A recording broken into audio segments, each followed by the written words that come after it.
Sal Berry. If you think you clicked on the wrong thing and you're like, oh no, I wanted to hear about hockey and hockey cards, that's okay. And Tim Parish. I'm just a guy that sits here and talks about stuff I know nothing about. This is the Puck Junk Podcast.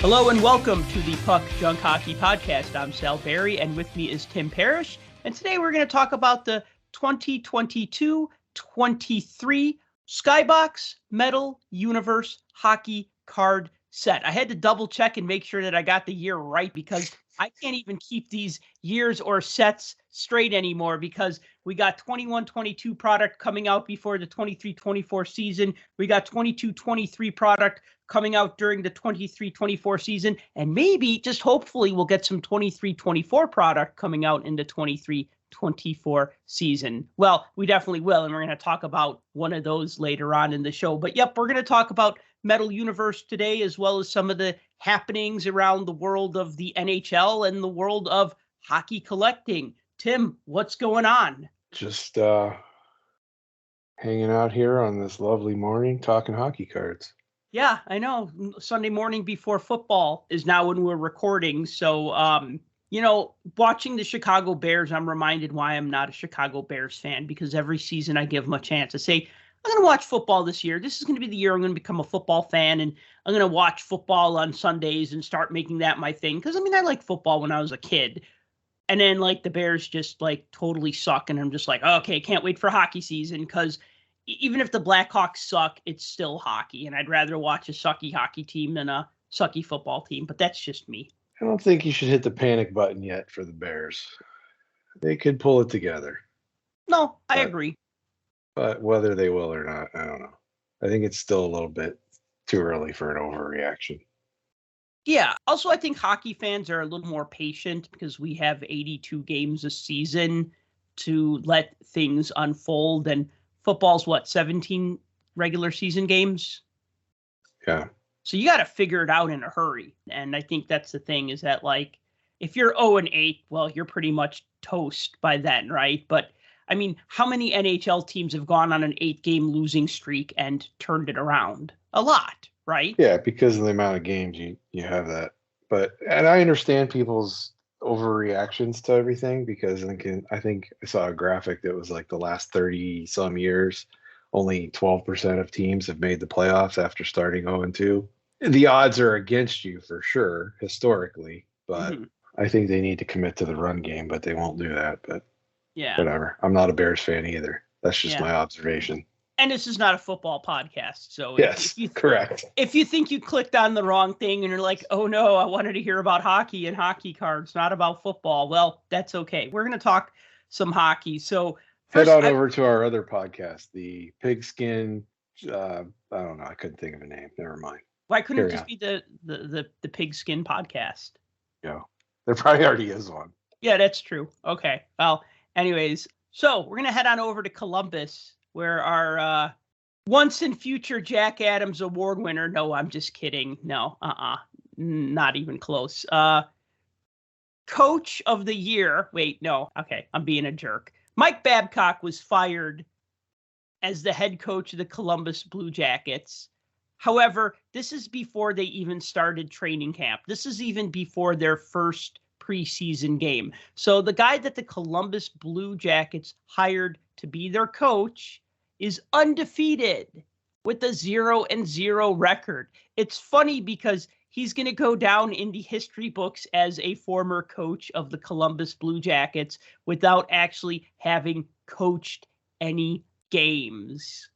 And this is effing ridiculous, man. Okay, let's just backpedal. I don't remember exactly when he was hired. It was over the summer. It was a summertime hiring. Didn't you ask yourself, what the hell is Columbus doing? Before this whole cell phone thing, we'll talk about that, but before this whole cell phone thing happened, weren't we wondering why he was coaching again? Well, it goes down to the conversation that we always have about the coach recycle bin. And it's everybody throws the coaches away because coaches are hired just to get fired, but they go into the recycle bin. They don't go into the waste container. They're not gone. they're in this box, and somebody at some point is going to come and pick them back up out of the box, and they do it every single time, which is why we don't see new blood very often.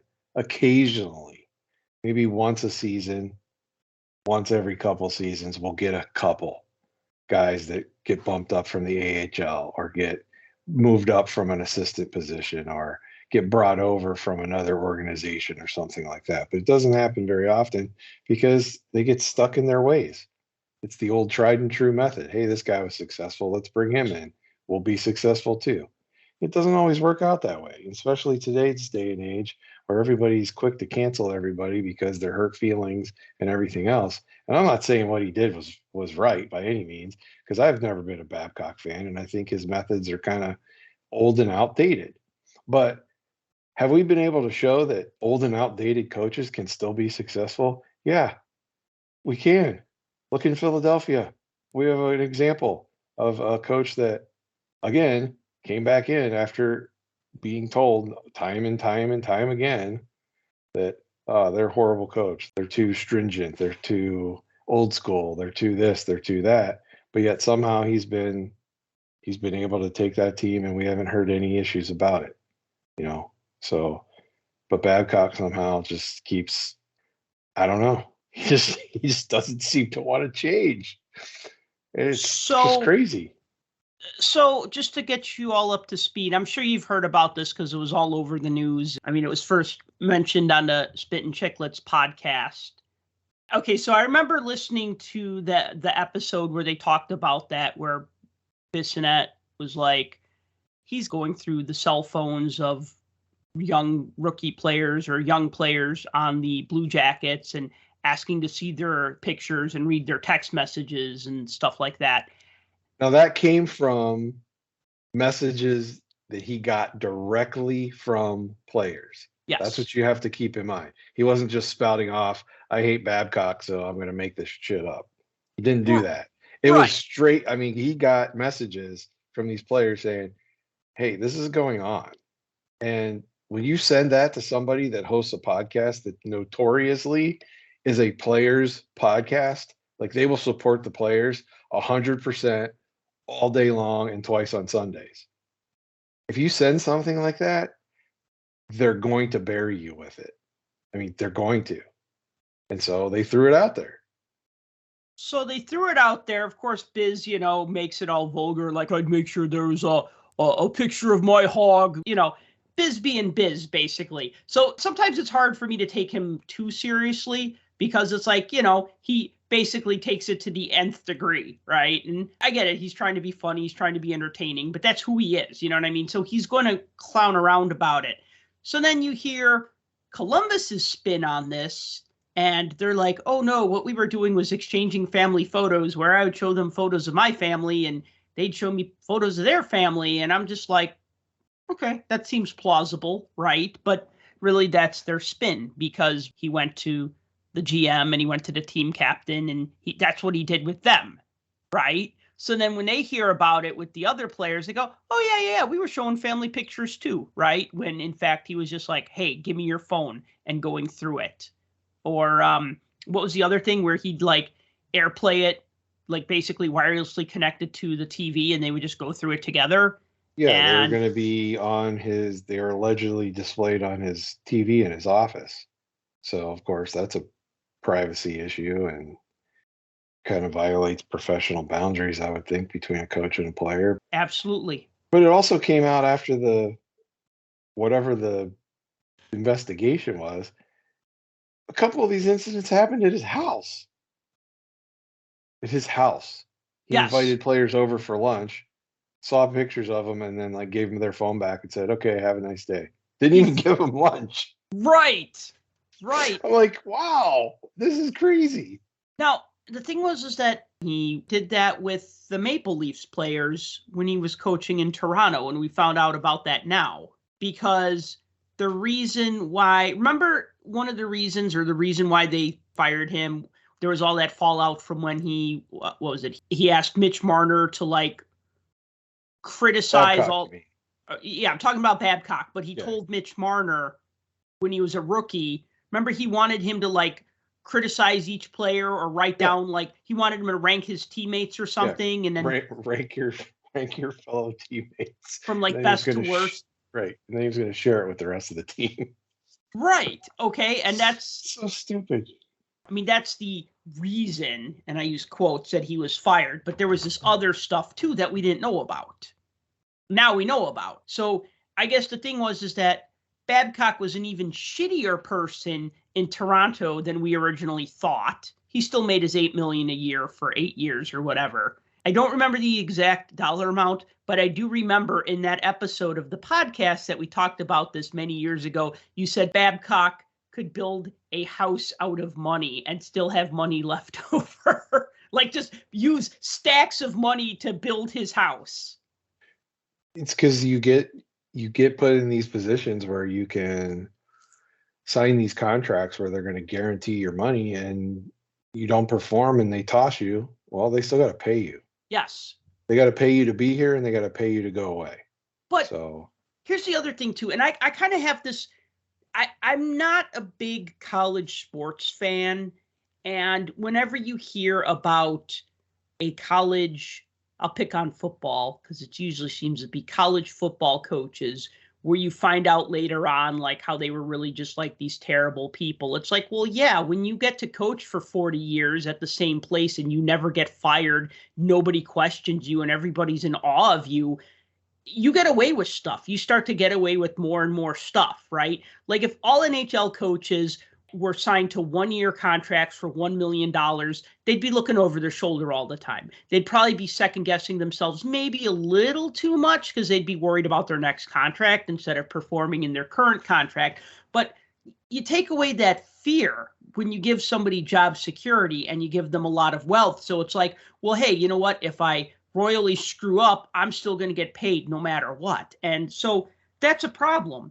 And I think that firing Babcock, I don't want to say it doesn't go far enough, but I mean, what the hell, man? I mean, that's really freaking messed up. Yeah, and see, here's the thing.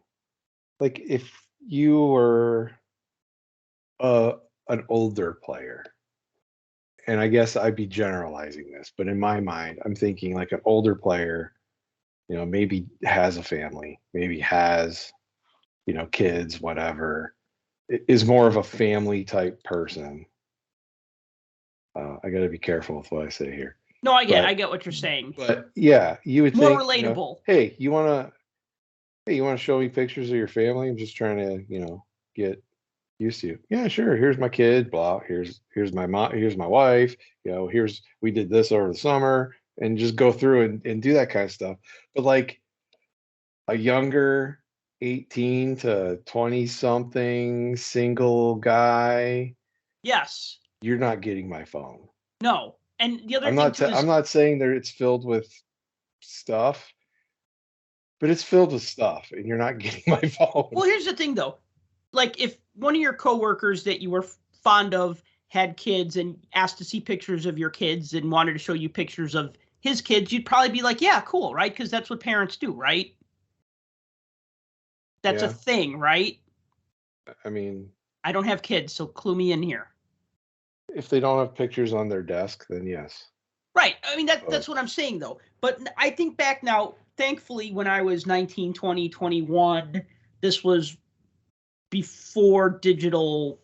All my analog photos, there's stuff I don't want people to see. I mean, it's just like stupid pictures of us getting drunk and stuff like that. That happened before digital cameras, right? And I'm so glad social media didn't exist. Oh my God, dude, I know. Like, here's an example. I'm a teacher, right? I've brought that up before. If I just went up to one of my students and said, hey, give me your phone, I want to look at your pictures so I get to know you better. That's not cool. I wouldn't feel great about that. I don't think my students would feel great about that. They might say, oh, well, I don't want this teacher to fail me. So sure, I want my teacher to like me or whatever. So yeah, here, take a look at my phone. Or they might be like, no, that's screwed up. I'm going to go report you or whatever. And I'm sure there's a way less way to word that so it's less intrusive and seemingly like you're trying to corner them. But it's going to come off that way to a lot of people.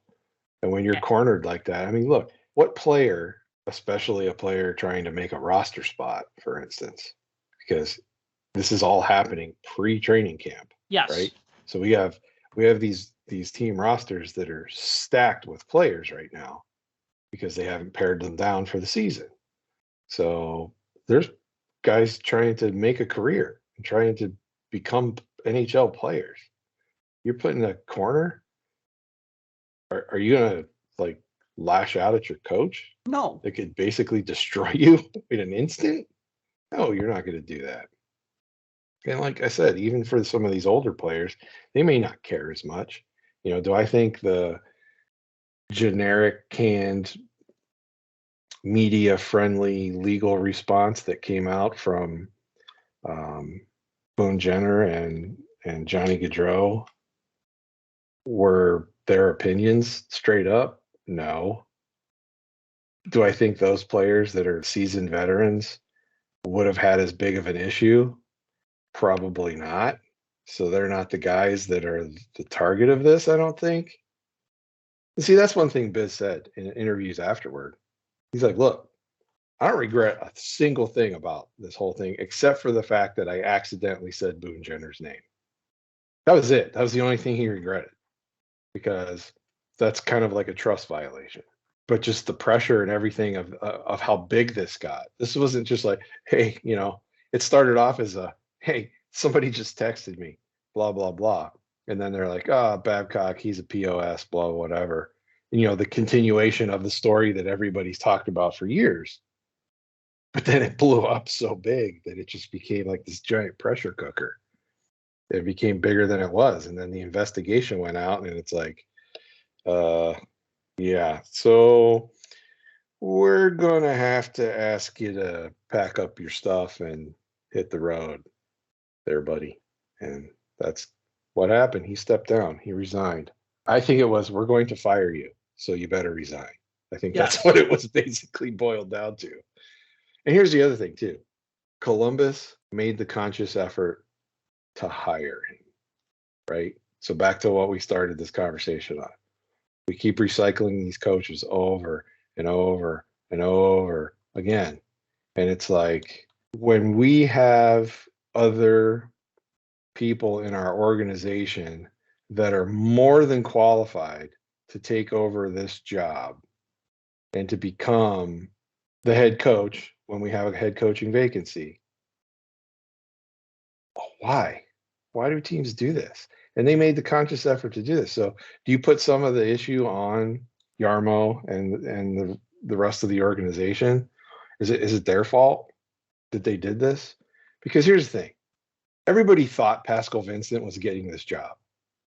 When the Columbus vacancy opened up, pretty much most people in the hockey world, way smarter than me, said that Pascal Vincent is probably the guy.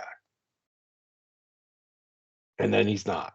Then all of a sudden, hey, look, Babcock's available. And so now you got to throw him out. And who do you make as your person? Pascal Vincent. How do you think that makes that guy feel? Like, if you paid attention to any of the hockey media and stuff, and obviously internally, more about what's going on. But if you see what's going on in the external world, they're all talking about you. They're all saying you're going to be the guy, blah, blah. That's got to prop you up a little bit. Then to turn around and find out, nope, they overshot you for this dude that's been essentially run out of the league multiple times. And now he's going to come in and he's going to be your boss. Oh, wait. Yeah, he's still a jerk. We're firing him. Okay, you can be the boss now. I don't know. That would make me feel like, wow, really? Like, you don't care about me that much, that I'm just your default guy because I'm there? I don't know. That's the way I look at it. I'm like, I'd be mad. I'd have a chip on my shoulder if I was him, Pascal Vincent. Yes, and almost every coach. No, I can't qualify that because I don't actually have the statistics on all 32 coaches. But I'm just going to say there's a lot of current and former NHL head coaches who came in under similar circumstances. Maybe it wasn't that they hired a coach and then fired a coach before his first game and said, okay, guess what? Now you're our guy. But pretty much, like you said, coaches get hired to get fired.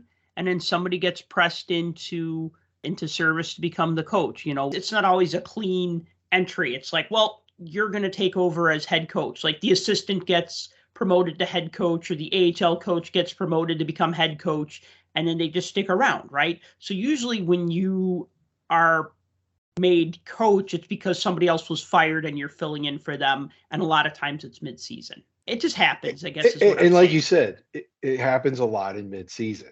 This is like a totally different thing.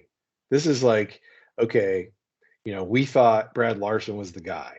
Like Brad Larson was the guy until Brad Larson wasn't the guy. So you have the organization that has to say, look, we got this guy waiting in the wings that's a really good candidate for this.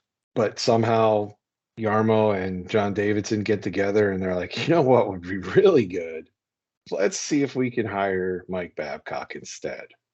I'm like, I don't know what goes through that decision-making process. I think I'm not a GM and I'm not a president of a hockey team, and I'm none of that. I'm just a guy that sits here and talks on a microphone about stuff I know nothing about. But this is the optics of this. So it's like you had to nail this hire and you didn't. You blew it. You thought this guy was changed. He wasn't. You blew it. All this bad publicity now over what are you going to do next? And then you bring in the guy that, you should have probably brought in the first place. And then all of a sudden you're just supposed to get back to normal. Yeah. Okay. Could you imagine what a shitstorm this would have been if the Blue Jackets got the first overall pick, drafted Connor Bedard, and then got Mike Babcock as coach, and then all of this went down? And that's the other thing too. It's not like I was saying, there are young players on this team. They may not have the number one pick in the whole thing, but they have Adam Fantilli. So he's the other guy. You think of the drafts where there's the big guy, and then there's somebody in the shadow that's just there, and Fantilli's that guy. But yeah, you're right. With all the publicity and everything on Bedard, yeah, if he was in Columbus, even if they hired a new person, even if they went off to start the season like 10-0, people would still be talking about it. All right, let's change the subject to Brad Marchand of the Boston Bruins being Did he get fired too? No, he got promoted to team captain because, as we know, Patrice Bergeron retired. So Brad Marchand is now the team captain, which I think is a good pick. I mean, there's a couple guys that could be captain. I think the thing is that because Marchand has proven himself in the past to be kind of a tool at times, is he captain material? Does this tone him down a bit? Is he captain material? Yes. Does it tone him down? No, I don't think so. Because I think one of the qualities of being a captain is somebody that's willing to go out there and lead. And I think that's part of his peskiness, is his willingness to just not give a crap about anything other than winning.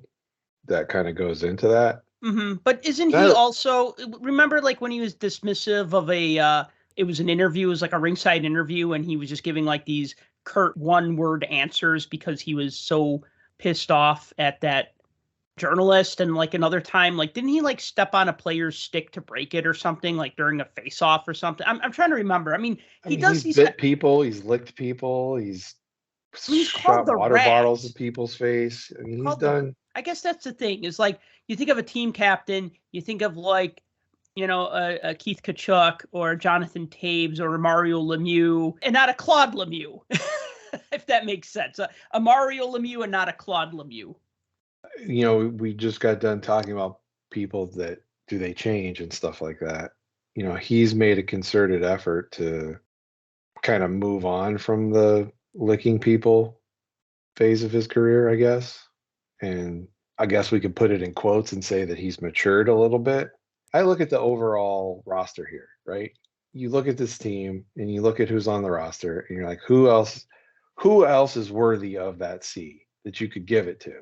But some people say Pasternak, right? Mm-hmm. The C doesn't necessarily go to the best player on your team. It doesn't necessarily go to the most offensive player on your team or the most clutch player on your team. That's not what the C is about. The C is about being a captain, and you have to be a leader and you have to be a role model to the rest of your team, and you have to show and kind of put forth what all of the qualities of being a member of that franchise is.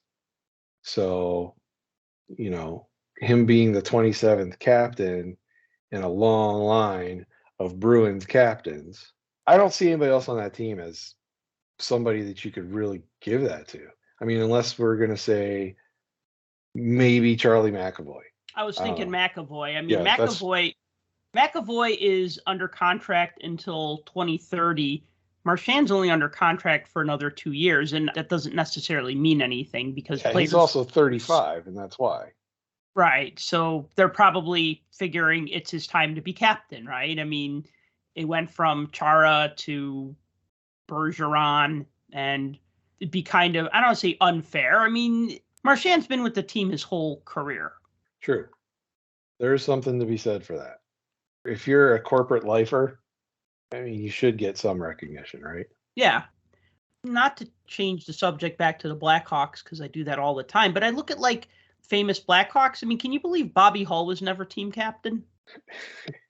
Knowing what we know about Bobby Hull, yes, I can believe Yeah, that. now But you no. can believe that. No, I can't believe it, but yes, I can't believe it. But I mean, I look at like all those like alumni photos where you see Chris Chelios with the C on his jersey and Dennis Savard with the C on his jersey and Stan Mikita with the C on his jersey and then like Bobby Hull with like an A on his jersey. You're like, what? He was never team captain? But you're right. It's not always about being the most talented player on the team. Sometimes there's other things that go into that. I mean, I think McAvoy would be a good captain. I think Pasternak would be a good captain. But I think the caveat is that it seems that like it's a lot harder to be team captain if you're not a North American player. I mean, remember how much, I won't say controversy, but how many eyebrows were raised when Nick Lidstrom became the Red Wings captain after Yzerman retired. And it was like, oh, you can't have a European as a captain. Well, why not?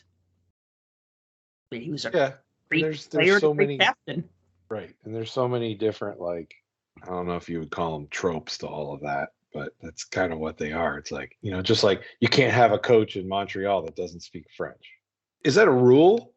No, it's not a rule, but it's just what's become a rule, an unwritten rule, quote unquote. When this announcement came down, I mean, you even got endorsements from Harry Sinden of having Marchand be the next captain. I think that guy knows a couple things about hockey. Yeah. So we'll see how it works out. I don't think we're going to see any type of like, holy cow, that made the team different and this and that and the other. I don't think you're going to see team identity change. I don't think you're going to see any of that. I think this is just a continuation of business as usual. Right. They're not going to become the Thunder Bay Bombers from Youngblood where everybody is a jerk. Yeah.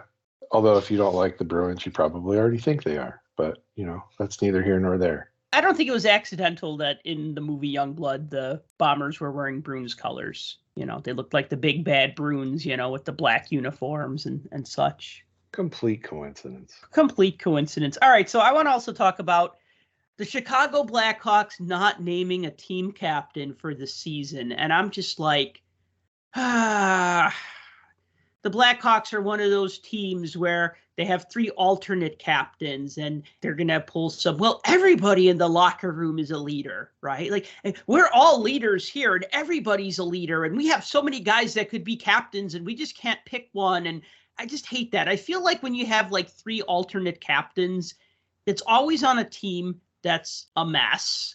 And I feel like nobody is wholly accountable. I remember when the Blackhawks wouldn't have a good game and Jonathan Toews would talk to the media and he'd take responsibility and say, look, it starts with me. I'm the team leader. I'm the captain. I mean, he never said it like that. Like, I'm the captain. Look at me. That's the opposite of what he would say.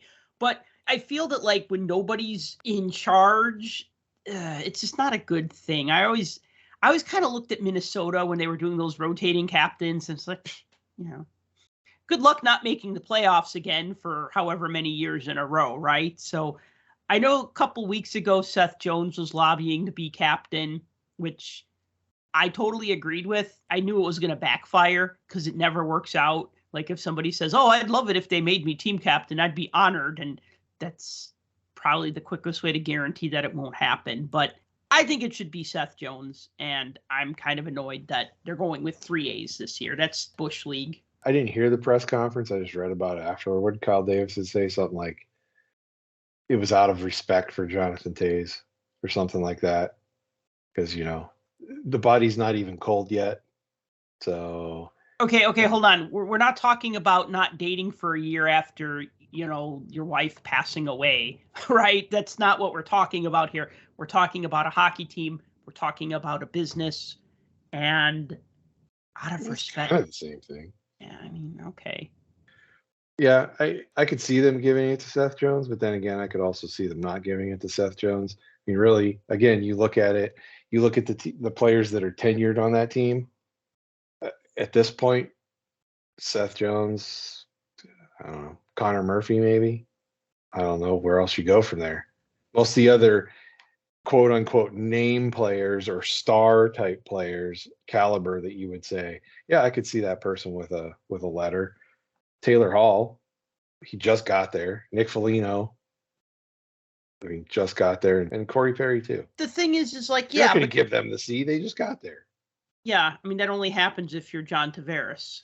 Well, I mean, somebody's got to be in charge of a sinking ship. Yeah, but we thought it was going to be Austin Matthews, and then they're like, oh, guess what? We signed John Tavares, and he's our team captain.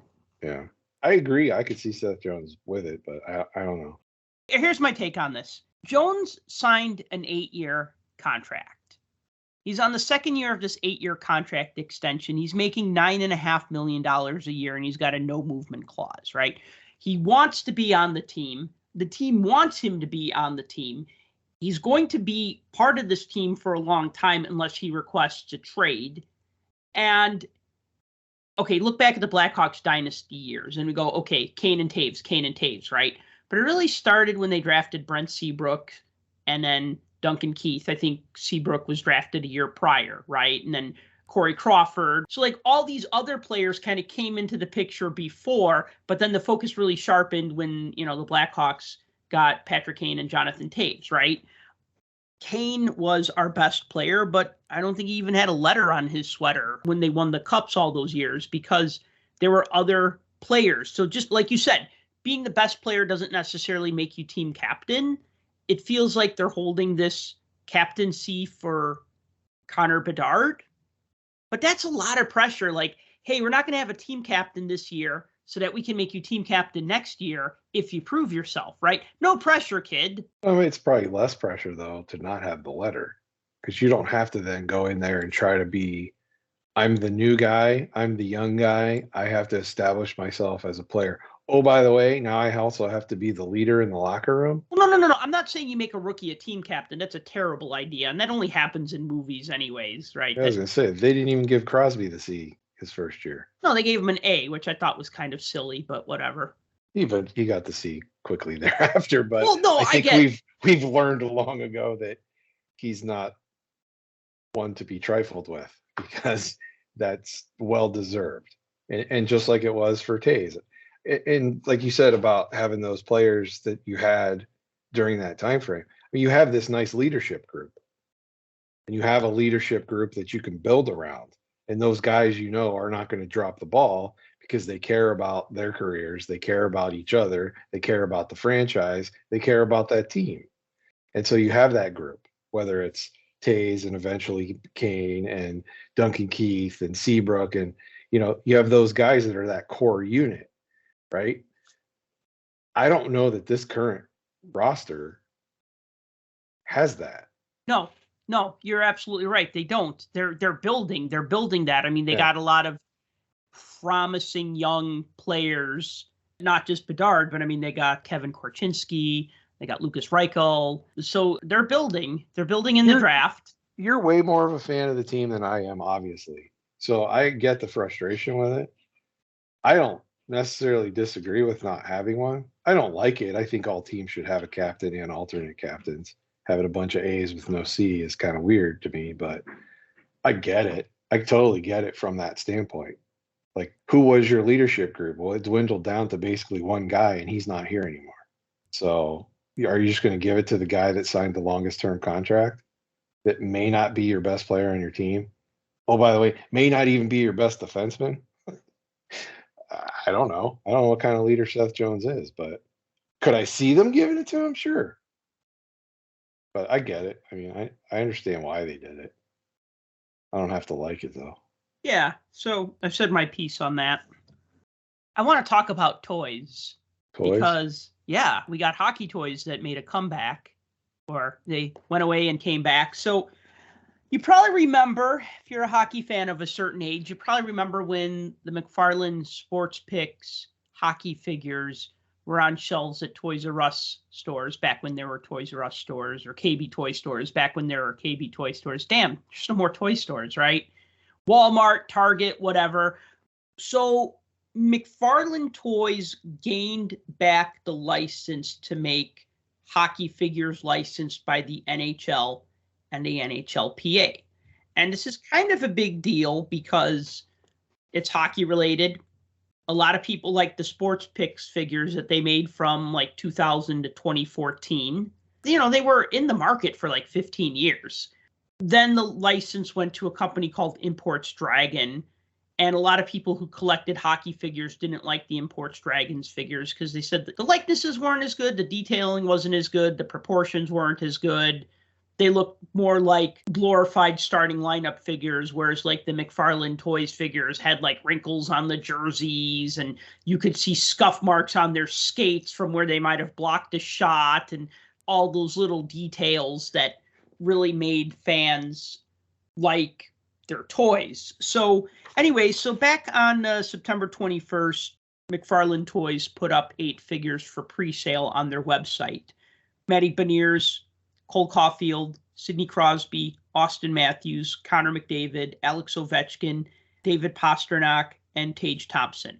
So all of those figures are available, and then there are chase versions of the figures available in alternate jerseys, and the figures are selling for $30 each. I think if you buy the figure, you just get the figure as pictured. You don't get like one of the chase versions. But if you buy a sealed case of 6 figures, which are all the same figure, so if you buy a sealed case of Connor McDavid figures, so Connor McDavid, for example, comes in a white jersey, but if you buy a case of 6, you'll get 5 McDavids in a white jersey, and then you'll get 1 chase version McDavid that comes in a blue jersey. Or another example, because I know this kind of irked some fans, the Tage Thompson Buffalo Sabres figure comes in a black goat head jersey, you know, the white buffalo. Yeah.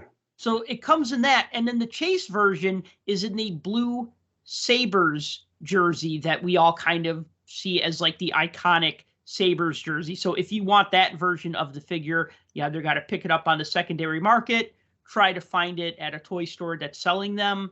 I can't think of any in the US that are selling them because all the retailers I was told about are Canadian places like Walmart.ca and Toys R Us Canada. But if you want that blue Tage Thompson figure, you'd have to buy a sealed case for $180. And then you'd end up with 5 of them in the goat head jersey and then 1 in the blue jersey. So that's been kind of one criticism. Oh, and one other thing I'll say is that there are actually 2 chase versions of the Austin Matthews figure. There's also one in a black Maple Leafs jersey, which you get that one if you buy 3 of them on the site together. You could buy the blue one, the white one, and then the black one all in like one lot, which is great if you're a Maple Leafs fan or a Austin Matthews fan. But anyway, so yeah, so those are out. I don't know if you've taken a look at them, the pictures at all. Yeah. The attention to detail on some of those is pretty spot on. Especially the faces of some of those players. I think they're better than Imports Dragon, but then again, I didn't really have anything against Imports Dragon. It just that it was kind of like when McFarlane lost the NHL license and it went to, I don't know if they actually lost the license or if they just decided not to renew it, but I don't really know what the deal was. Actually, I posted an interview with Todd McFarlane that I was able to do where I asked him, why did SportsPick figures go away? And he just basically said it was, among other things, it was cost. You could read that. I'll put a link to that. But it seemed like at that time in like the mid 2010s that McFarlane was like picking up like the rights to like DC Toys and stuff like that. So, I mean, what are you going to do? Make hockey figures or make Superman figures, right? No competition, right? Like, oh, we need somebody to make action figures of the next Batman movie. Oh, but we're making NHL Series 34, right? You know what I mean? Like, which fish are you going to fry? Which rabbit are you going to chase? Which metaphor are you going to use? Exactly. That's exactly right. Chase the money. Chase the money, right. But there have been some criticisms of these figures already. They're kind of like starting lineup in the fact that they're only using 2 poses. They basically have like a left-handed player shooting the puck and a right-handed player shooting the puck. And they almost look like mirror images of each other. Where like, remember like, actually I see it on the wall behind you, Tim. If you look up to your 1993 Mario Lemieux starting lineup figure in that like shooting the puck pose. Yes. So that's basically the pose that they used for all the figures. They're either shooting the puck one way or the other way, but like that, there's no variation, at least not yet. There's no goalies, because I asked them, like, are there going to be goalies? And there's no goalies in Series 1. I don't know if there's going to be goalies in Series 2, but you remember the McFarlane Toys, when we collected starting lineup figures back in the 90s, we were like, oh, the goalies have removable helmets, and that's the coolest thing, right? But then when McFarlane Toys came out with hockey figures in like 2000, the goalie masks were not removable, but they came with these freaking nets, which actually were like nets. Like there was actual like mesh netting. Like it was like a mini hockey net, perfectly scaled. It even had like the padding around like the bar at the bottoms. You know what I'm talking about? Like, and it'd come with like a water bottle. And I know that like there's like a version of a figure. I forget which figure it is, but it's like the one with the Gatorade logo on the water bottle sells for more than the one without the Gatorade logo, because I guess they couldn't use the Gatorade logo. So then they had to like make this running change. But like the insane level of detail on like just the nets, man, just the hockey nets were just gorgeous unto themselves. And that was just an accessory for a goalie figure. So hopefully they come out with some goalies. Hopefully what they do is they start introducing new poses. So then maybe Series 2, we get a little more variety, kind of like what starting lineup did, where every year they'd introduce new poses into the mix.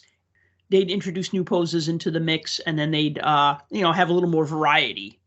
I just like the fact that they're not just going after the low-hanging fruit and going like, okay, our first 10 figures are Crosby and Ovechkin and McDavid and stuff like that. They actually have...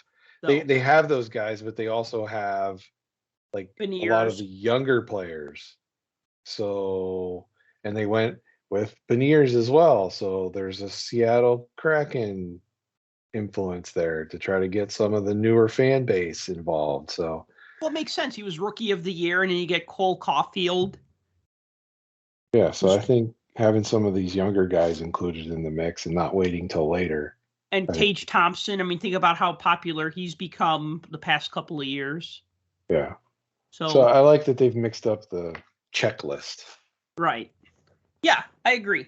That's exciting. So last week, the National Sports Collectors Convention announced that it has determined its location for 2026.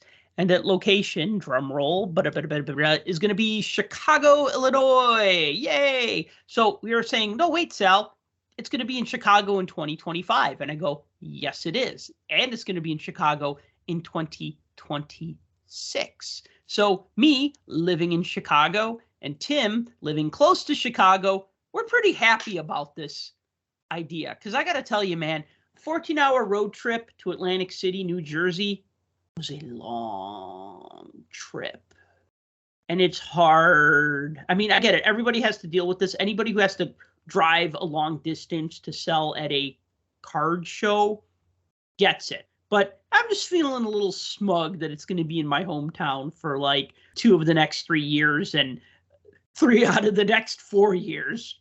It's definitely nicer to have a home game than it is an away game. You know, people are going to complain. They already have started. I get it. I understand. Where's the diversity? Where's the variety? How do we move it here, here, and here? I have a better idea. Let's go here. Look, we don't get to decide as collectors. It's not our choice. We could scream and yell into the clouds as much as we want. What we want as a collective group isn't going to go.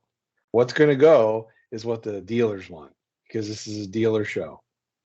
Let's just get that out of the way now. It's for the dealers. So those dealers, they get a vote, and they need to cast a vote.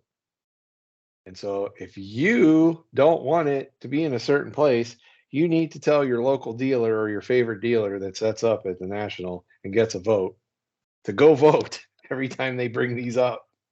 It's nice that this new ownership group is being transparent about it. They posted online the vote counts and how many votes were cast for each place that was on the ballot. So that's kind of cool. They put it on their Facebook page so you could actually see what the percentages of votes were. And look, I don't know how many actual votes are available, but it seemed to me like a lot of people didn't cast a vote. It was almost like as a midterm election. So if that's the case, well, then the majority rules. And the majority said Chicago.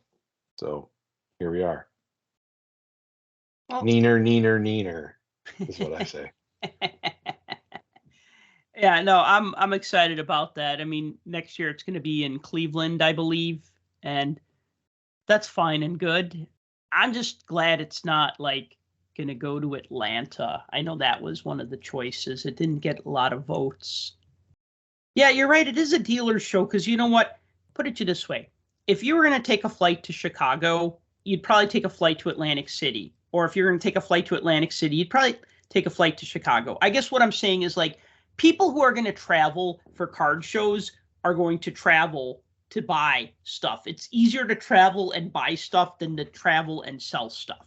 Because when you travel and sell stuff, you can't really fly. You have to take the drive. There's just no way around that. Whereas, like, people ask me, like, they say, are you going to ever sell at the Toronto Expo? And I tell them no. I said, because I'd basically have to truck my stuff up from Chicago to Toronto, and I'd rather just go to Toronto to walk around and buy stuff and have fun. For that, I have no problem doing, right? If you're going to walk around and have fun, I used to do Transformer conventions all the time where I would like 1 year they had it in Fort Wayne, Indiana. And I remember flying in with my friend and we like walked around and bought stuff. And then, you know, you buy as much as you can carry back with you and then you fly it back. Or, you know, maybe you take the road trip. It's totally different if you're road tripping to buy something versus road tripping to sell a bunch of stuff. So you're absolutely right in saying it is a dealer's, I don't want to say a dealer's show. Kind of is though. It is. I mean, it absolutely is. It's a dealer show because that's what it's set up for. And that's what these guys, the promoters of the show, they reach out to the dealers and they say, what do you want? What do you want to do? How much do you want to pay for these things? What are we going to, you know? So that's really what it kind of boils down to. So they're the decision makers. If you don't like it, somehow you got to bridge the gap between us peons that like to scream into the wind and the dealers that actually get the vote. So think about that next time. When it comes down to a vote again, you need to voice your opinion to those people. So what's going on with Panini? I've been a little bit out of the loop of that. You were doing a really good job of keeping us in the loop on that in the past. So Panini is just a giant sinking ship. I don't know. The latest, Darren Ravel tweeted out earlier last week that 2 weeks ago, WWE terminated the Panini contract, claiming breach of contract. Now, WWE had 2 years left on the Panini contract. And as we all know, and we've talked about, the contract with the NFL was already cut off. What was that, late August, I think, in a similar fashion. And of course, Panini filed a lawsuit. So the problem here is WWE said that 2 weeks ago when they canceled this, Panini did nothing to honor their cancellation and was still selling product and is now in violation of their cancellation agreement. And they filed an injunction against them to immediately cease and desist making, selling, producing any of their products.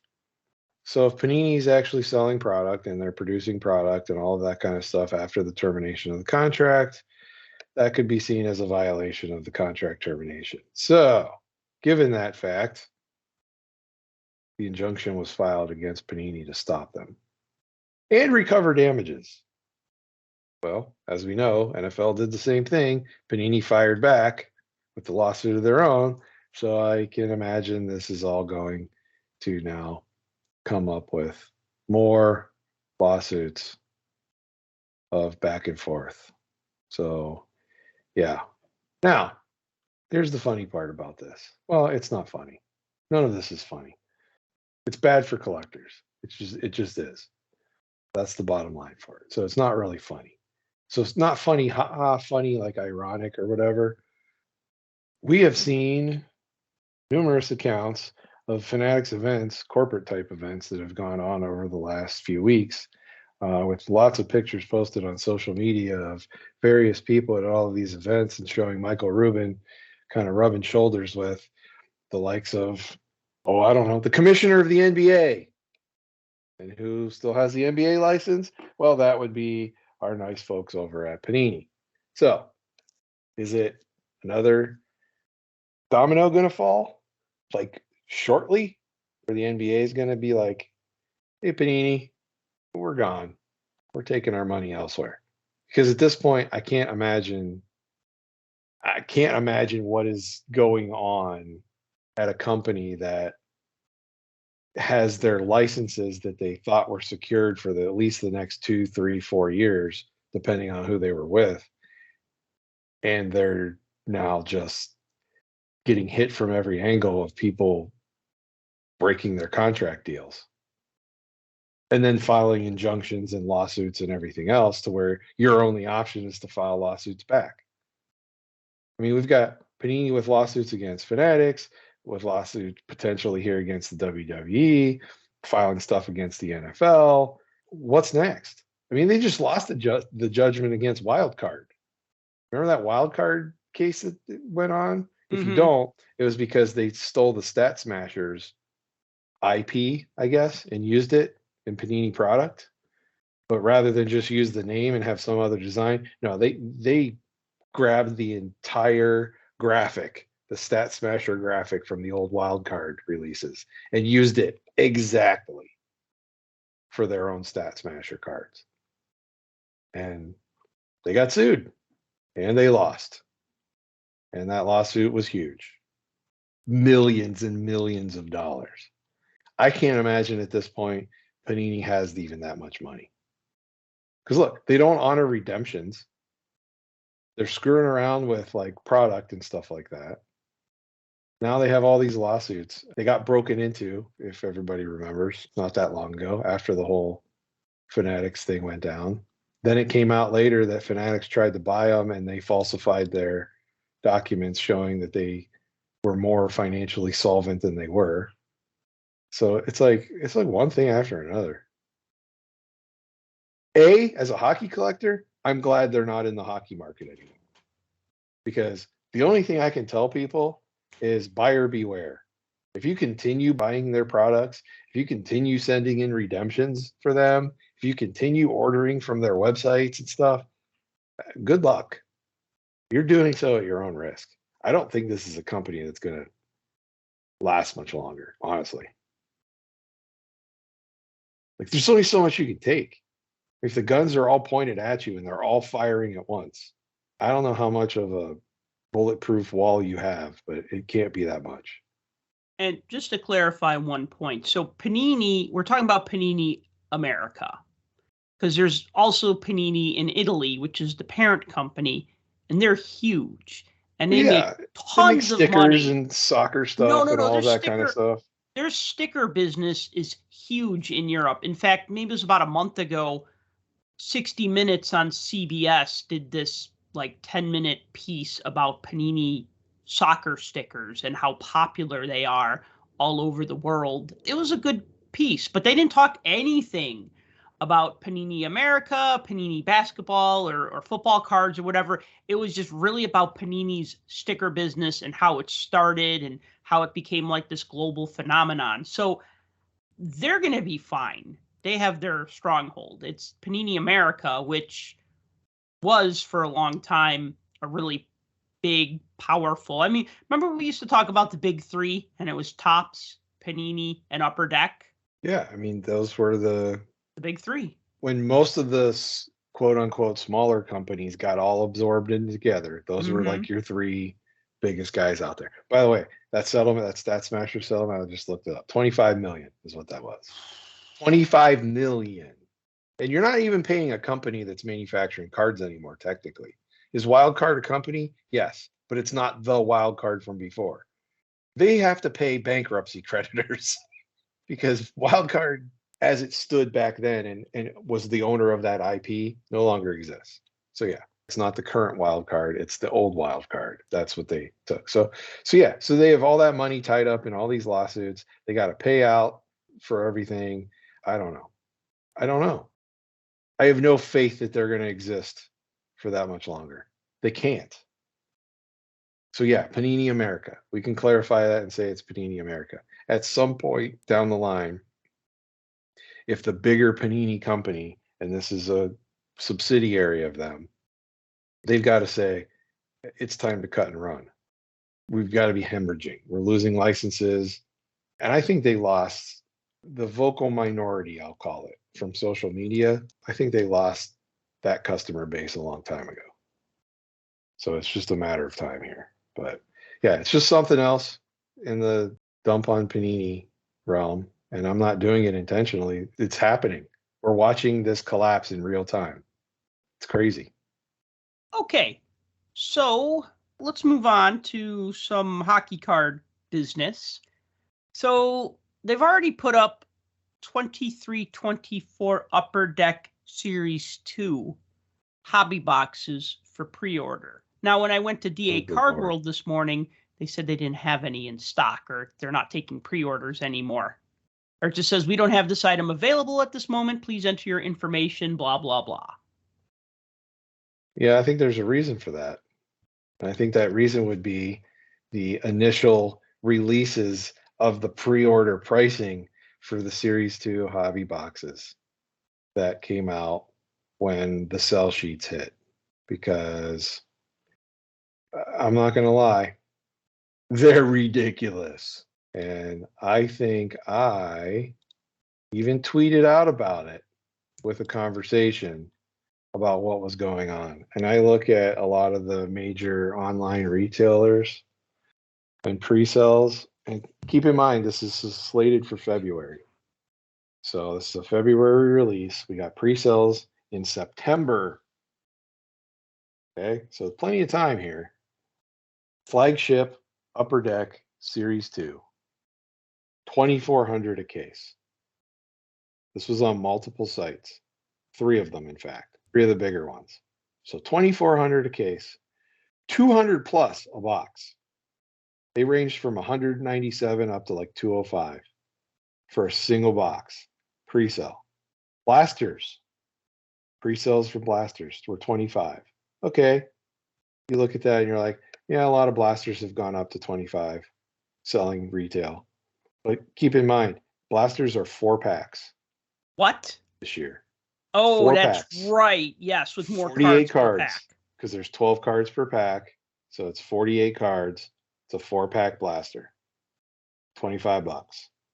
The blaster cases, 500. That's 20 boxes. And that's what was current. Now, obviously, the actual retail boxes, I haven't seen those posted yet. Sometimes those come out later after the blasters and everything are already out. But those are the prices. A pre-sale price at over $200 for a flagship product. I get it if you're going to put it at about 150. People were up in arms when the initial price point for Series 1, when Alexei Lafreniere was in there, was at around 150. People couldn't believe that. And then it went up a little bit after the fact because all the feeding frenzy. And I get it when it goes up after the fact because you see, holy crap, people really want this. It's going to boost up. Well, now this has only been out like a week. And some of the retailers have pulled their pricing down, like you just mentioned. The pricing's not there anymore. And it'll say now, call for pricing or fill out this form and we'll put you on a list. Because they've already sold out their pre-allocations. This is baffling to me. Like, this is blowing my mind. Blowing my mind. I will tell you right now, I'm not buying this for $200 a box. I'm not buying this for 150 bucks a box. So if this turns into, Connor Bedard becoming the next Sidney Crosby or the next Connor McDavid or whatever, I guess I just won't be getting this product. I mean, that's just where it is. Because here's the thing. You and I both know, right? Knowing what we've already been told about how the configuration of this is going to be and how this is going to be set up going forward, we already know that not only are there the regular Young Guns in there and the high gloss and the exclusives and all that, but there's now one of ones in there. There's multiple tiers of parallels that are available. Every breaker in the US and Canada is going to be busting case upon case upon case of this stuff, searching for that. And I will guarantee you that within the first 24 to 48 hours, all of the biggest hits will probably be posted online. Then what? If all the big chases are gone, where's that price going to go? Into the toilet. Now, maybe it doesn't go down to $100 a box right away, but there's no way that these prices are going to be sustainable. None. I don't care who the player is. I'm sorry. It's just not. There's no way. And is that me being hopeful? Maybe. But I can't see this as sustainable. I can't. Wouldn't it be funny if they put Connor Bedard in extended series? Yeah. Push them even further. Yeah. Well, after all these people are paying $200 a box pre-order for Upper Deck Series 2, only to find out the guy that they're chasing after is not going to be in that set. Oops, that'd just be kind of funny. I don't know that I've ever witnessed an actual hobby riot per se, but that would cause it. I mean, people were already so ticked off that he wasn't going to be in Series 1, not understanding how this whole thing actually works. Right. And how they get people in there and how you can pick players and how they have to play a game and all of this kind of stuff. Once you understand that, you can kind of see, yeah, I guess Series 2 would be where it is, but how did they get the exemption for, Alexei Lafreniere? Look, we were coming out of a weird period of time with COVID and all of that kind of stuff. So I'm chalking that one up as to the uber anomaly. We can't compare that to anything else. I mean, that was an exception, basically. That's what it was. And can they file for an exception this time too? I don't know how that works, but I assume they would. I don't think they no. fill out a form and say you would like to file an exemption to have That's Connor Bedard in Series 1, right? It doesn't work that way. That's what I'm saying. I don't think it's something like that. I don't think it's something that's that easy to go through and do. I think the Lafreniere thing was probably something that was in the works for a while before it actually went down. And this, there was no reason to think that you needed to do anything based off of this. So, anybody thinking that this was going to be in Series 1, I think you were fooling yourself all the way up to that point. Here's the other question that this raises. How much of this is going to get printed? This year's product. Are they going to turn on the presses and not stop? Oh, yeah. Why wouldn't they? They absolutely have to. I agree. Now, is this going to be 90-91 or 91-92 all over again? No, I don't think so. No, but you don't have the same. You don't have the same amount of stores carrying it like you did back then. I mean, the retail landscape has changed dramatically since then. Yeah, and there are people out there that are way smarter than me and better at math. And things have been calculated numerous times on print runs. Upper Deck will never tell you how many there are, but you need to look at the fact that Young Guns, despite being short printed, are not scarce. They're just not. Calculations have been made where the math checks out that there's probably anywhere between, I've seen from 10 to 15,000 of every Young Gun, anywhere from up to 30 to 35,000 of every Young Gun. And I would believe that. I mean, perfect example. Look at the Connor McDavid and look what's graded, Connor McDavid wise. The Connor McDavid card by the two major grading companies has been graded over 15,000 times. And yes, some of that could be crossover. people busting them out and sending them back and whatnot. But I can't imagine the majority of that is crossover. Margin of error on that, what? 3, 10, even 10%. So knock another 1,500 off of that. You're still over 13,000 of that card that was graded. I can't speak for everybody, but I'm going to say the vast majority of collectors don't grade cards. So if you don't grade and get involved in that, well, guess what? How many ungraded versions are there? There's a ton. A ton. I can't imagine this being one of those releases that doesn't have the same result. I mean, that's left to be seen. We'll see what happens, but yeah, these pre-sale prices. I mean, I'll say it right here: longtime collector that buys every single base upper deck product that there is and buys usually boxes of flagship. I'm out. You lost me. All right, so moving on to Skybox Metal Universe for 22-23. So I was a fan of the Metal Universe hockey sets in the 90s. You had Metal Universe.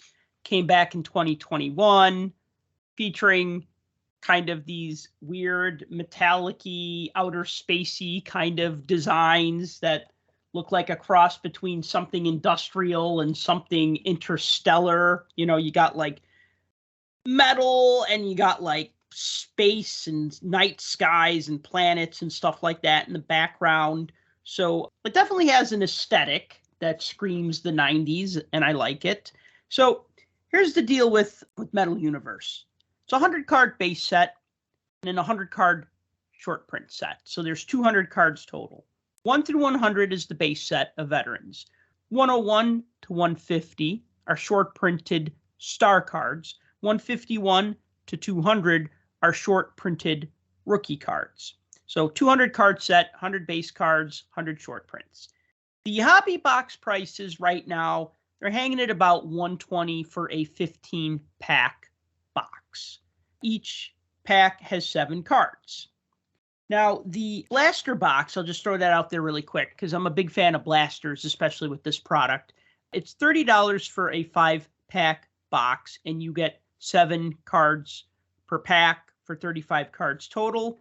So looking at the hobby box, because that's the more desirable box because you get better hits. Allegedly, because I've done my own research, Tim. I've done my own research. So don't believe what everything the sell sheets tell you. You need to go on the internet and do your own research. No, I'm kidding. We're talking about blaster boxes and not something else. It still applies. It still applies.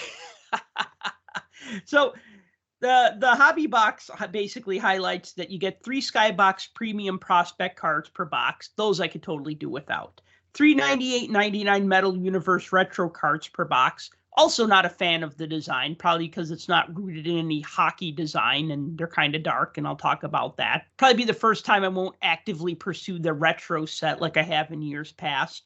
1 all-starring or jarring or metal ore card per box. 1 The House or Palladium or hardware card per box. 5 other insert cards per box. Really the big draw, though, for the hobby boxes are that you can get a PMG Gold or a PMG Red, and then you can also potentially get an autograph. Now, I did open a hobby box. I did not get an autograph. So there you go, right? I also opened 6 blaster boxes, and I didn't get autographs in any of those, but that's fine because I don't expect autographs in blaster boxes. Though I will say a couple years back, 2021, I bought a lot of blaster boxes of 2021, and I did get an autograph in a blaster box. So it is possible to still get autographs in blaster boxes, especially with slightly higher end products like Metal Universe. My advice, though, is if you're looking to build a set, if you're just like, I don't really care if I get an autograph or not, they're nice to have if you get one, but I'm not necessarily chasing them, or I'll just buy the one I want online, right? You're going to save money if you go the blaster box route. I did a little bit of math, and so a hobby box, you're paying about $1.15 per card. Blaster box, you're paying 86 cents per card. That's not accounting for sales tax or shipping, because that varies depending on where you're getting it from, who you're getting it from, whatever. Like when I buy my Target blasters, they're 5% off because I use my Target credit card. So they're actually cheaper than 85 cents a card. The thing, though, is that you get 2 short print cards per pack, regardless of whether it's a hobby box, hobby pack, or retail pack from a blaster box, right? You get 4 base cards per pack. You get 2 short prints per pack, one being a star card, one being a rookie card. And then the 7th card is always an insert card. Some of my blaster boxes had 2 insert cards and 1 less base card per pack. So what I'm saying here is I'm really struggling with why I would want to buy a hobby box if A, I'm not guaranteed an autograph, and B, I'm not guaranteed anything else that I can't get already in a blaster box. Because you know what? I bought 6 blaster boxes, that was $180, and I pretty much got all the same inserts that I got in my hobby box. I even got a PMG purple in a blaster box, and I got a PMG purple in my hobby box. Probably the only card that I got in my hobby box, and I imagine these are in blaster boxes, but maybe the odds are longer, is the 2013 retro inserts, which look like comic book illustrations. And I got one in my hobby box, and I actually got a pretty good one. I got Sidney Crosby. He looks kind of dopey looking. It's supposed to look like a cartoon drawing. And you know what? I'm grateful that Upper Deck is doing this sort of thing. They need to do more of this thing. You look at how people, we were just talking about Panini, you look at how people lose their shit over kabooms and downtowns. Hockey needs that. Hockey needs more of that. We don't have enough fun stuff. How many times can we get, oh, what's the difference between the base card and the insert card? Well, this insert card has the player, but he's in front of a different background.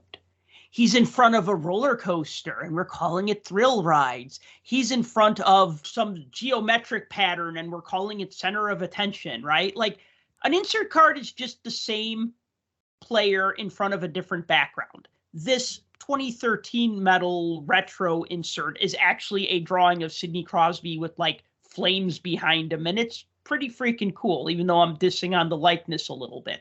Well, with the PMGs, they tried to mix it up this year because in the past, like last year, they only did the rookies in there. So they made 3 different ones this year. So you have the regular ones, you have the 98 retro ones, and then you have the 2013 retro ones. Right. And then to further mix it up with the 13s, like you showed, they have those comic-y type drawings to them. Those were actually originally, what I heard was they were originally intended to be an Easter egg, but they just decided that they looked great and decided to throw them into the product itself. So they are a much shorter print run. You know, obviously nothing's been posted about that, but I don't know if they're actually a case hit or not. But there's something similar to what a case hit would be. Those are original artist renderings too. They went out and got somebody hired to do those. That wasn't just like hey, this picture was already drawn. Let's pretend like it's another player and airbrush something onto them. Those were actually original drawings that were done up for those. Right. I'm looking at the stats now on the side of the blaster box. I don't think you can get these in blasters because I'm not seeing it here listed on the odds in this really teeny tiny text. So certain insert cards will only be in hobby. They'll be hobby exclusives. I think these are actually hobby exclusives. And you know what? That's fine. But again, like the Crosby that I pulled, I mean, okay, you know what? It's selling for like around $100 right now on eBay. That's great. You know what? Cool. I pulled a card that somebody wants to pay $100 for. And you know what? If I was a Sidney Crosby fan, would I rather just buy this card outright for $100 or buy a hobby box for $120 and maybe get this card? You know, the bird in the hand thing, no pun intended, because he's a Penguin. But the bird in the hand is worth maybe one in a hobby box. Probably not, right? Because this I think that's exactly how the saying goes. A bird in the hand is worth 2 in a hobby box. Yes. The retros are pretty tough pulls. I think they're one in every 240 packs. Talking about the 2013 retros with like the comic book style. So, I mean, if you think about that, and there's 20 I think there's of them. something like a case hit. Right. So. Okay, yeah. So one per case, right? So it's a case hit, right? Sometimes you're better off just buying the case hit than buying the case and hoping to get a case hit of a player that you like. Because a lot of them are only selling for like $40-$50, right? Like Sergei Bobrovsky's 2013 metal retro card is selling for like $40-$50. I mean, a lot of them are pretty attainable prices, but just there's 64 different insert sets. I'm not going to read off every single one, but just keep in mind that most of these have autographed versions and have gold versions, and some of them have PMG versions in different colors. But you got the 98, 99 retros. Those are pretty easy pulls. The 2013 retro, which has the comic art style. Those are the case hits. All starring, which kind of looks like a movie poster, but not really. It's like a headshot of the player in like black and white.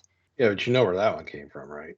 You know the designer of these is Billy Celio, and we've talked to him numerous times. He's a huge Hollywood like movie guy. Yes. So that had to be straight up his design. Yes. Aspects, bottle rockets, cachet, flash of the glove, hardware, hot numbers, hot shots, jambalaya, which everybody likes for some reason. I think they're ugly, but jambalaya, one in every 4,000 packs. Oh my God. It's an ugly card. Jarring, linchpins, metal ore, metal X, palladium, premium prospects, and tetrad. And then as far as parallels, you got Blue Spectrum FX, which are exclusive to blasters, and you get 2 of those per blaster. Precious metal gems, gold, PMG green, PMG red, printing plates, and then purple Spectrum FX, which are numbered out of 199. And those you can get in hobby or in blasters. So, like I said, the hobby box is really the only draw to that is you can get an autograph, you can get a PMG green, red, gold, or this 2013 retro. Other than that, I think if you're going to build the set, do what you like. Do what you like. If you want to save a couple bucks, go with the blaster boxes, because that's what I've done the past 2 years, and I haven't regretted it. But did you pull any of the jarring cards? I did not. You know what I did pull was in my hobby box, I got 3 retro 98 99s. I got a purple Spectrum FX. I got 2 bottle rockets, 3 premium prospects, 2 flash of the gloves, 1 aspects, 1 the house, 1 all starring, and then the 2013 retro. Why do you ask about that? The jarring. I found those interesting. I saw a picture of those. They remind me of Score Check It. Oh, nice. But I with like with the background washed out. So Okay. think of Score Check It and then get rid of the background and just show the player smashing somebody. Yeah. That's what it reminds me of. I still don't think I finished my 97-98 Score Check It insert set. I'll have to check that out. No pun intended. Have to check it. Yeah, okay, that was an unintended pun. The penguin thing, the penguin in the hand versus 2 in the hobby box, that was an intended pun. The check it out was an unintended pun. I saw they redesigned the Palladium ones. They've been looking the same, but they're different this year. Oh yeah? They have Spectrum foil, and they're clear cut and they're die cut. So every gimmick you could throw on it, they did. Wow, just needs an autograph and a serial number and it's set, right? But something that I like about it, and of course I haven't picked any of these up or anything yet, but just kind of looking at them and seeing how they're designed and how they've put together all of these. There's not a lot of die cut cards necessarily. There's a few, but just the sheer number of just shiny, foily, clear, see-through, over the top, embossed, everything imaginable they slapped onto these things. So it's so much. So if you want a product that's a complete and utter throwback to the 90s, this is it. This is where you're going to get it from. And back to the PMGs for a second, those 13 ones. I've heard a lot of people say how much they don't like them, and you brought up the fact that the rendering on the faces and stuff is a little weird. Mm-hmm. A lot of people don't like these. No one on eBay doesn't like them because they're selling for a lot.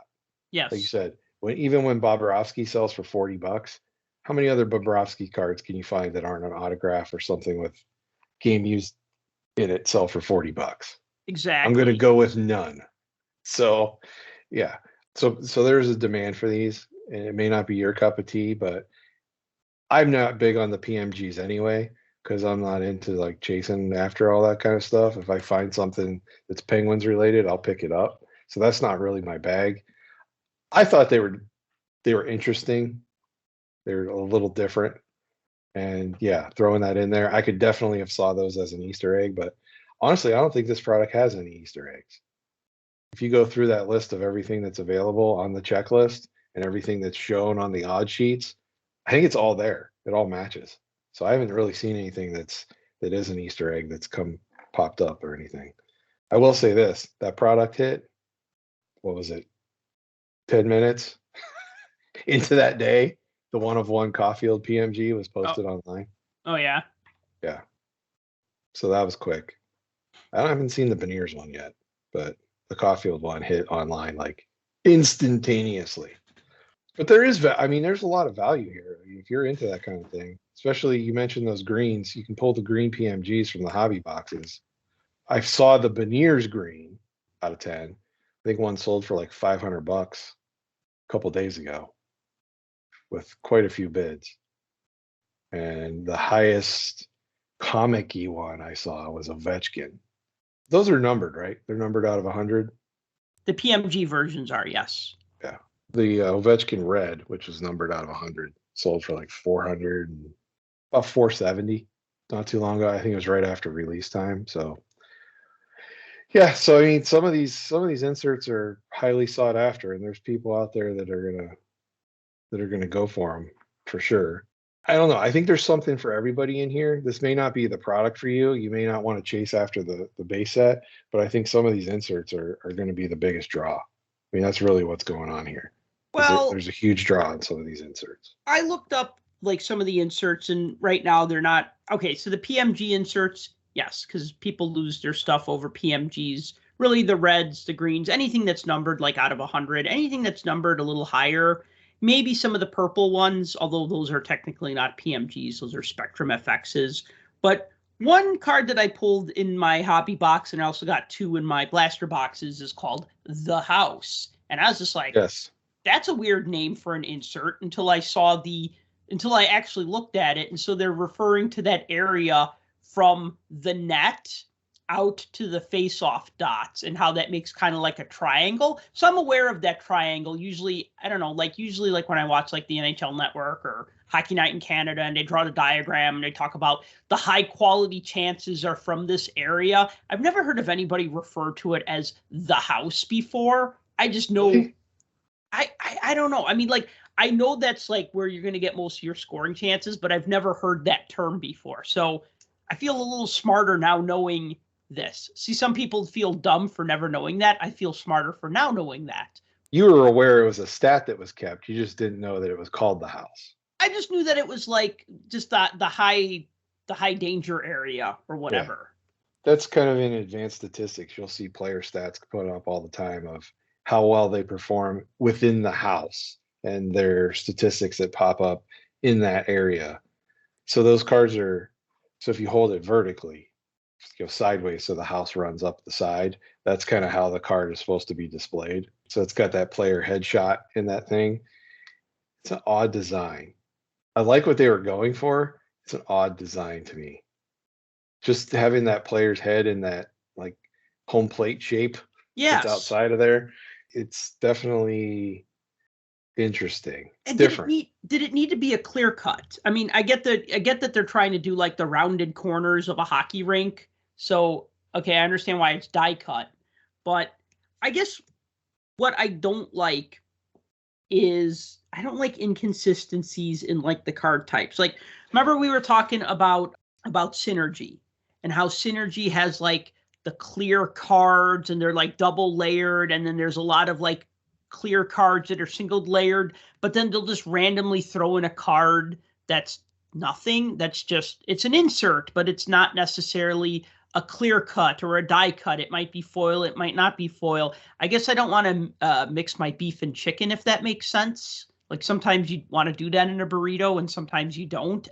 I'm going to like mention here like the premium prospects. I think are just such a waste of cardboard. I mean, you look at a premium prospect card, this could be anything. This could be an insert in a MVP set. This could be an MVP design. It's not a bad design. It's just it's not a metal card. There's no metal in it other than the foil, which is pretty standard on pretty much all Upper Deck cards. There's going to be silver foil or gold foil or something. So why is a card like this in a product like metal? It doesn't have any purpose. Like, I like the all starring, and I like the fact that they use like this shiny rainbow foil for like the metal logo and like the player name, but I kind of want this to be a metal card, or I would want this design to be maybe like in the next round of portraits in like Upper Deck Series 1 or something. So like, I guess the thing is like, I want all the metal cards in a pack of Metal Universe to be metal and not non-metal. I mean, an exception is Aspects,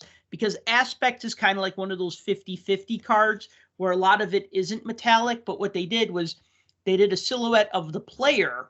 So you still see his head and his hands, but then inside of the player, they put like the skyline from that city. At least that's what I'm assuming it is. I've never been to Anaheim, but this is Trevor Zegras. So I'm assuming that they put Anaheim in there, not like, oh, I don't know, Raleigh, North Carolina, right?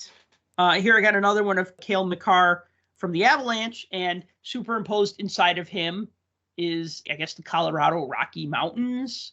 And it kind of looks like a third jersey he's wearing, even though it's not. Is this for everybody? No, but at least it's freaking different, and at least it gives us metal, which is the name of the set of cards, is metal. So I like Aspects. I could do without premium prospects. All starring are cool, but I kind of want them to be metal. There's something called Flash of the Glove, and all of the ones that I've gotten shows a goalie not flashing the glove, but like making like a breadbasket save or a blocker save or just standing and looking ready. Whereas it should be like a set of like badass goalie glove saves, right? We got Bottle Rockets, which I guess is okay. I mean, it shows the player shooting the puck, but then a giant puck flying in like the opposite direction, and then like metal background stuff. And then the other one I'll just harp on real quick is the 98-99 retro design. Well, there was really no 98-99 Fleer Metal Universe. I think there might have been a basketball set. I can't remember, or if Fleer stopped making cards back then. I don't really know because they stopped making hockey cards back then.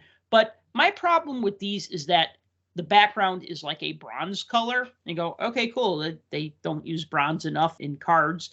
And the reason is because a lot of the players don't pop off of it because they're wearing their dark uniforms. I like the dark uniforms. I like the dark uniforms against white backgrounds, like on SP Authentic. Here, I'd like to see the players in white uniforms against dark backgrounds if you're going to go with a bronze background.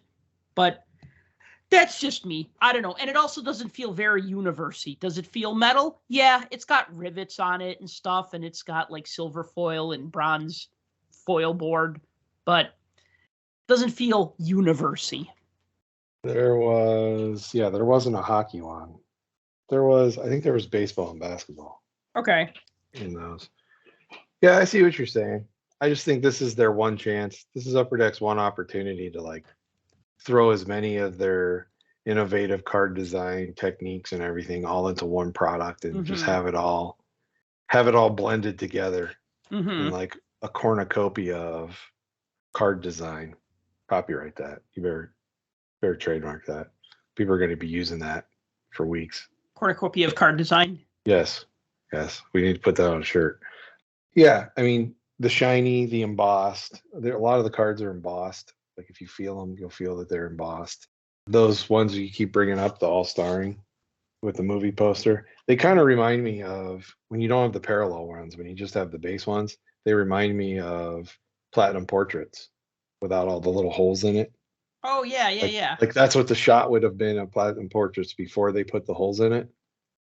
Yes. But they didn't put Platinum Portraits in this year. You'll notice it's not on the checklist. True. But they replaced it with Hot Numbers, which wasn't on the checklist the last couple years. They brought those back. Despite my criticisms of some of the insert sets, because I'm not going to like everything, and that's okay. Everybody likes something. I like this product. I'm going to continue buying it. I'm going to definitely build the base set and a short printed set, and I think I might just chill there. Normally, I try to track down the retro parallels, but these retro parallels don't do anything for me. Like the last 2 years, I liked the retro parallel. I say parallel set. It's actually a retro insert set.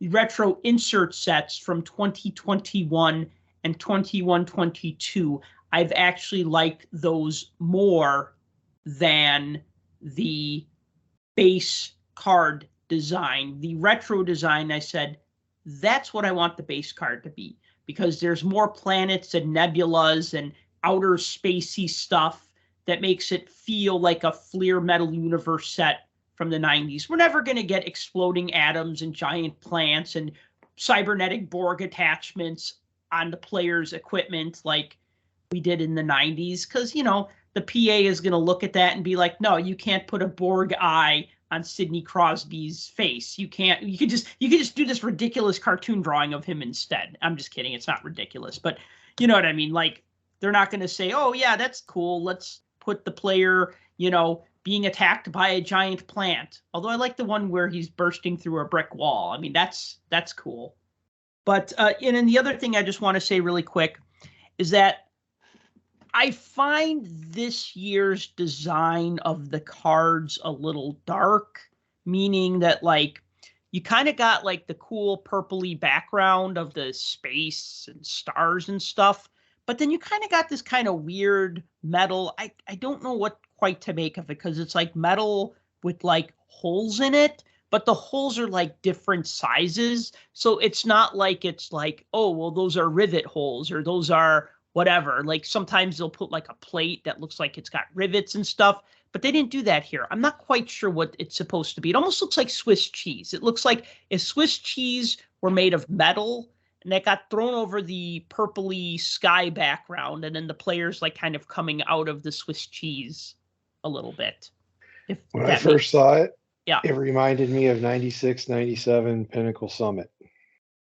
Yeah. Only that had a black background or black borders. Depending on the parallel that you got, the thing that stood out with that was it was like netting all around it. Okay, yes, I know what you're talking about. And so like you had the base card with the netting, and then there was like a prism version, and then there was like another foil version, but they all had different degrees of the netting covering parts of the cards in the corners and stuff. Just like that has it, but with the metal. Yep, that's what it reminds me of. It does look like that. The backs of the cards are pretty standard. There's 3 years of stats, a little biographical blurb, and you know, their vitals, height and weight and stuff like that. I do have one complaint though about the makeup of the set itself. So cards 101 to 150 are the 50 best players in the NHL. My problem with that is basically the base set 1 through 100 are like the second best players. Like if you remember 2021, which was based on the 2019-2020 season, you had 100 base veteran cards, you had 50 rookie cards, and you had like 50 all-star cards or thereabouts, because there's less than 50 all-star players. And I remember we did a show about that. We talked about that. But the point was that, okay, there were cards of the players from the all-star game. Then 21-22, which was based on the previous season, 2021, well, there was no all-star game. So then they did 100 base cards. They did 50 rookie cards or thereabouts. And then they did like around 50 alternate jersey cards, because there was no all-star game. So it's like, all right, well, here's Crosby in the Penguins' third uniform or reverse retro jersey or whatever. And that kind of made sense because it gave you another card of a popular player to chase after, which is great if you're a player collector. This year, what they did is they said, we're making all the best player short prints. So if you have cards 1 through 100, you're basically having a set without Crosby, without McDavid, without Ovechkin, without Kane, without whomever, because they're all put in the Stars short printed subset, which is cards 101 through 150. So I feel like a base set is great if it can stand alone. This base set cannot stand alone, and I have a problem with that. I can see your point. How much more short printed is 101 through 150 though? That's the thing, though. They're really not that short printed, because like just doing a quick back of the napkin math, if you get 4 base cards in a pack and you get 2 short prints in a pack, for every 200 base cards, you're going to end up with 100 short prints. So the ratio's not that far off, if that makes sense. If you bought 50 packs of metal, you would get 50 base rookies and 50 star player cards, because you get one of each in every single pack. Still seems like a lot. What do you mean? Just seems like a lot to have to get, but maybe not. Nobody said this was a cheap hobby. Yes. And that's where I'm kind of at in my hobby journey right now, is I keep looking at the cost of the boxes, and to build sets as a set builder and buying box upon box and packs upon pack to try to put this together. Logically speaking, you would have to have the perfect storm here. I think it's tough though. We've talked about this strategy before, and it applies here. Metal Universe is eventually going to end up on e-pack. Ding, ding. Right. And so you're going to get people ripping to try to get PMGs, to try to get the 2013 retros, to try to get autographs, and they're going to rip on e-pack. They're going to send their cards over to ComC, and then you're going to pick up a lot of these short prints for like 50 cents each, because that's what I did. I finally completed my 2021 set. And how did I do that? I went on e-pack and I bought the last 6 cards I needed, and I think I spent an average of 48 cents per card, right? So for $3, I finished my set. So, I mean, you could technically build this set pretty cheap. I mean, yeah, some of the rookies are probably going to be like $5 or $10 cards, like your Beniers. And unfortunately, at 1 per pack, they're not going to have that same value as a Young Gun or as a SP Authentic Future Watch or whatever. Well, I mean, for good reason, too, because something like that's autographed. But I guess what I'm saying is that this is still a pretty easy set to build. I mean, I like to buy enough to kind of get close to building a set, and then try to pick up the rest through trades, or increasingly more of it's just become through e-pack, because trading is sometimes expensive, as we all know. Shipping cards to Canada is not cheap. We need to get the hobby boxes to come down to about $100. Once we do that, then it'll be a little better. My trepidation about buying any hobby boxes is that because you don't get an autograph in a box, what's my motivation? Your motivation would be to support the hobby. I don't know. I have no idea. No, I get it. I mean, if that's really all it is, if it's not 1 per box, if it's like 1 per box and a half or 1 per 2 boxes, then yeah, it's just a crapshoot. If you're chasing some of those more rare inserts, though, they're not available in the retail ones, though, I don't think. No. Like the 2013 retro. Yeah, those retros aren't in there. I don't think Palladium's in the retail. I think that's only hobby. And I get it. You have to give people some incentive to buy hobby. I mean, we started seeing this in the early 1990s. Actually, I think it was about 30 years ago, we saw this, where we started seeing differentiation between the hobby and the retail versions, because the hobby shops were like, well, hey, if somebody could buy this pack of cards for 99 cents at Walmart, why are they going to pay me $1.29? Because, I have to charge a little more because I'm not Walmart. And it's like, okay, we'll put different inserts in the hobby packs. So that kind of grew from that. But me, I just don't care. Again, if I really want the card, I'll just buy the card. Right. That's exactly it. If you want the card, buy the card, because the odds of you pulling it anyway, even if you stick to hobby boxes, how many times are you going to pull a jambalaya? How many times are you going to pull a metallics, Right. So I just looked it up. There's 4 of those 2013 retro PMGs in a case. 4. That's it. So any last thoughts before we wrap this one up? Because this has been a good, long, but wonderful conversation about hockey and hockey collecting. I have nothing else to say. All right. Well, I guess we'll just end it here then. So thank you for listening to the Puck Junk Hockey Podcast. As always, if you've enjoyed the show, please be sure to like and subscribe. Please be sure to tell people that you know. Please consider, I say please because I'm polite, please consider subscribing to the Puck Junk newsletter at puckjunk.com/newsletter. And until next time, collect what you like. For more hockey goodness, follow us on Twitter at PuckJunk.